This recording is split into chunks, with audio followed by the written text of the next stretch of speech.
বিসমিল্লাহির রহমানির রহিম। আপনাদের মাঝে সুন্দর একটি গান নিয়ে এসেছি। আশা করি এই গানটি আপনাদের ভালো লাগবে, কিন্তু গানটি অনেকের খারাপ লাগবে। যারা সকলের খারাপ লাগবে না, এই যে কিছু কিছু এই ফতুয়াবাজ আলেমরা আছে, আমি যতটুকু জানি তাদের খারাপ লাগবে। কেন খারাপ লাগবে? এই তারা কথায় কথায় বেদায়েত না জাহেজ, এটা জায়েজ না, এই জাহেজের না জাহেজের যে ফতুয়া যে মাওলানারা দেয়, তাদের জন্য অন্তত সুন্দর একটি গান। আশা করি সবার ভালো লাগবে, সবাই মন দিয়ে শুনবেন। যিনি গানটি লিখেছেন তিনি হলো শিল্পী মমতাজ বেগম। আশা করি আমি এই গানের বিষয়গুলো, তাৎপর্যগুলো আপনাদের মাঝে তুলে ধরব। আর সবাই আমাকে যদি একটু ভালোবেসে থাকুন, তাহলে আমার চ্যানেলটি সাবস্ক্রাইব করবেন, আমার পাশে থাকবেন, কমেন্ট লাইক দিয়ে ভালো মন্দ জানাবেন। যদিও আমার কথায় ভাষায় কোনো কিছুতে ভুল হয়, আমাকে জানাবেন, আমি সংশোধন হয়ে আবার আপনাদের মাঝে ভালো ভিডিও দেব। আসুন আমরা গানটি শুনি। চাঁদ গায়া দেশের পাখনায়া মোল্লা রে, ও মোল্লা খাও যে বাড়ি বাড়ি,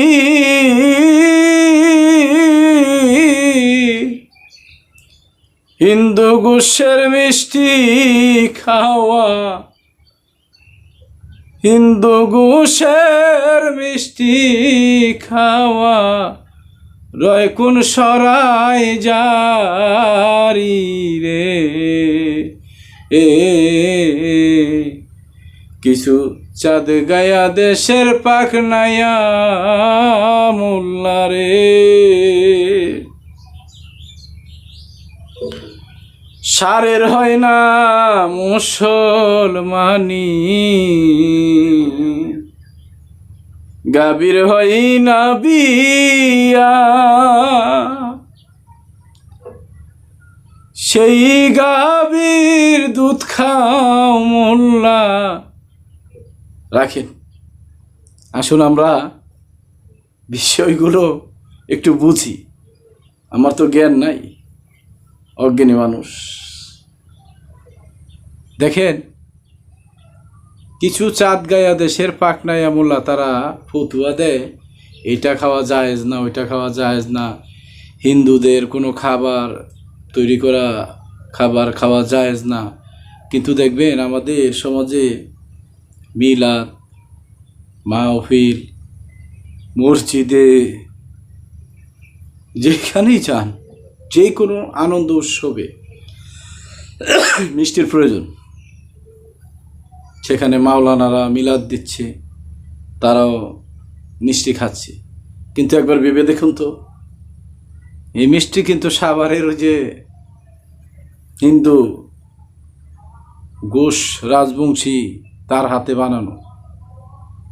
তাহলে হিন্দুদের হাতের মিষ্টি খাইতেছে, তাহলে এটা তো জায়েজ না। তাই তিনি বলছে হিন্দু গোশের মিষ্টি খাওয়া কোন শরীয়তে জারি আছে জানতে চায়। আমরাও এই গানের মাধ্যমে জানতে চাই, সবার কাছে বুঝতে চাই। এখানে বলা হয়েছে সারের হয় না মুসলমানি। আমাদের পৃথিবীতে যত ষাঁড় গরু আছে এগুলো মুসলমান করানো হয় না, গাভীরও তো বিয়া হয় না। তো সেই গাভীর দুধ কিছু মোল্লা যে যারা ফতুয়া দেয় যে এটা জাহেজ না ওটা জাহেজ না, তো তারা এটা কি আইনে খায়, কোন শরীয়ত দিয়ে খায়? সারের হয় না মুসলমানি, গাভীর হয় না বিয়া, সেই গাভীর দুধ খাও মোল্লা কোন শরীয়ত দিয়া রে, চাঁদ গায়ের পাখনায়া মোল্লা রে, মোরক মুরগি ফরজ গোসল করে না জীবনে, সেই মুরগির ডিম খাও মোল্লা বলো কোন বিধানে রে,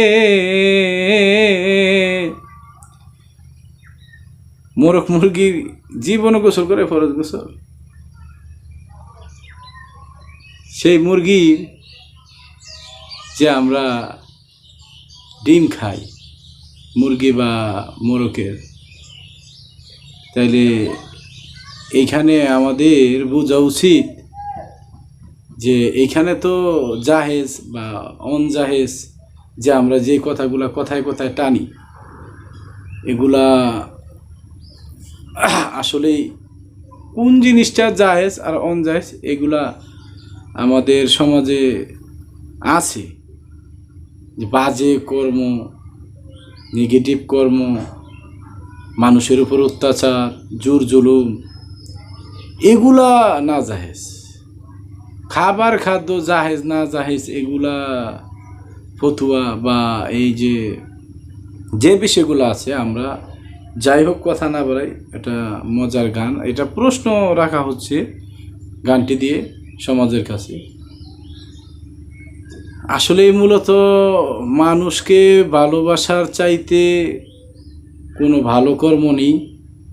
আর আমার জানা মতো যে মানুষের মধ্যে কোনো ফেতনা ফেসাদ, দ্বন্দ্ব, ধর্ম, অহংকার এগুলা না থাকাটাই উত্তম। মানুষের জন্য মানুষকে ভালোবাসা দিতে হবে। একমাত্র আল্লাহ আর আমরা আল্লাহর সৃষ্টি, স্রষ্টা থেকে আমরা সৃষ্টি, এটাই আমাদের বড় পরিচয়। স্রষ্টাকে ভালোবাসবো, স্রষ্টার নবীকে ভালোবাসবো, যুগে যুগে যে রাসূলরা এসেছে, নবীগণ এসেছে, তাদেরকে ভালোবাসবো, সকল সৃষ্টিকে ভালোবাসবো। আমার আল্লাহ বলেন, আমি পাগল নবীর জন্য, কিন্তু নবী আল্লাহর জন্য পাগল না, নবী পাগল উম্মতের। তাহলে আমার নবী যদি সৃষ্টিকে ভালোবাসতে পারে, উম্মতকে ভালোবাসতে পারে, তুমি আর আমি ভাই কে? আমরাও তো যদি নবীর আচরণ আমরা ধরি, তাহলে আমরা তো মানুষকে আঘাত দেওয়া, কষ্ট দেওয়া, এর চাইতে বড় না জাহেজ কাজ। মানুষের ক্ষতি করা, মানুষের নামে গীবত করা, হিংসা করা, নিন্দা করা, অন্যের ক্ষতি করা, যে অন্যের পেটে লাত্তি দেওয়া, আমার ক্ষমতা আছে বেলায় তারে আমি পেছে ফেলাইয়া যাতা দেওয়া, এই ধরনের যত বাজে কাজগুলো আছে এগুলা না জাহেজ কাজ। আসুন আমরা মানুষকে ভালোবাসি আর গানটা আরো শুনি। মোরক মুরগি ফরজ গোসল করে না জীবনে, সেই মুরগির ডিম খাও মোল্লা বলো কোন বিধানে রে, চাঁদ গায়া দেশের পাখনায়া মোল্লা রে, মাছের হয় না খালা ফুফু, আপন পরের গে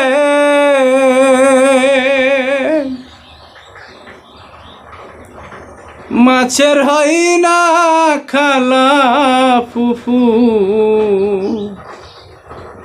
আপন পরের গে মমতাজ কয় সেই মাছ খাওয়া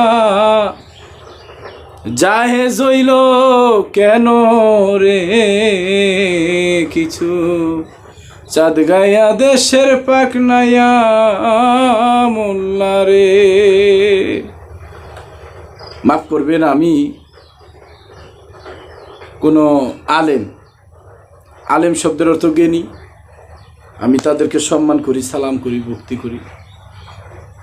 এখনও সমাজে ভালো ভালো মাওলানারা আছে বিদায়ী আমাদের এই পৃথিবীটা এখনও ধ্বংসের পথে চলে যায়নি। ভালো ভালো মাওলানা আছে, কিছু কিছু এই ভণ্ড এই স্বার্থবাদী মাওলানাদের জন্য, আর কিছু কিছু স্বার্থবাদী পীরদের জন্য, আর কিছু কিছু স্বার্থবাদী মুরিদানদের জন্য এই আজকে ধর্ম ফেতনা ফেসাদ সমাজে চলছে। মাজারে হামলা, মসজিদে হামলা, হিন্দুদের এই মন্দিরে হামলা, এইসব হামলাকারীরা কখনো ভালো হতে পারে না। তারা ভালো মানুষ নয়, ভালো মাওলানা নয়। যারা নামাজ রোজার বিরুদ্ধে কথা বলে তারা কখনো ভালো তরিকতের লোক নয়। যেই পীর নামাজ রোজা বিরুদ্ধে কথা বলে, সে শরিয়া আইন মানে না, সে কখনো ভালো পীর হতে পারে না। কামেল পীর হতে গেলে সর্বকালের সর্বশ্রেষ্ঠ মহামানব হযরত মুহাম্মদ সাল্লাল্লাহু আলাইহি সাল্লাম তার আহলে বায়াত পাক পাঞ্জাতনের উপরে মহব্বত রাখতে হবে। তারপর সর্বকালের সর্বশ্রেষ্ঠ গ্রন্থ পবিত্র কুরআন, এই আল কুরআনকে, তার মানে আল কুরআনের আইনে নিজের জীবনকে সাজাতে হবে এবং আল কুরআনের জ্ঞানে গুণী হতে হবে, তবেই সে কামেল পীর। এই তালা বাবা, শিগল বাবা, গাজা বাবা, ওই বাবলি সরকার একটা গান বলেছে যে গাজা খাইয়া শুয়া থাকি, হিতানে পুষ্কনি দেখি, পাহাড় দেখি তাল গাছের আগায় রে মনোয়া, গাজার নৌকা পাহাড় দিয়া যায়। জয় গুরু, সবাই ভালো থাকবেন। সকল সৃষ্টির জয় হোক, সকল মানবতার জয় হোক, দেশে শান্তি ফিরে আসুক। হিন্দু, বৌদ্ধ, খ্রিস্টান, মুসলমান সবাই আমরা ভাই ভাই, যার যার ধর্ম তার তার। অগ্রবাদী, মৌলবাদী যারা আছেন তাদেরকে অনুরোধ করব, আপনারা মাজারে হামলা থেকে বিরত থাকুন। এবং মাজার অনুসারীদের একটি কথা বলবো, পীর মুরিদি যারা আছেন এই শরীয়তের বিরুদ্ধে কথা বলবেন না, নামাজ রোজার বিরুদ্ধে কথা বলবেন না। আপনারা এখনো হুঁশিয়ার হয়ে যান। এদেশে আর কোনো দ্বন্দ্ব আইনের না। জয় গুরু, সবাই ভালো থাকুন।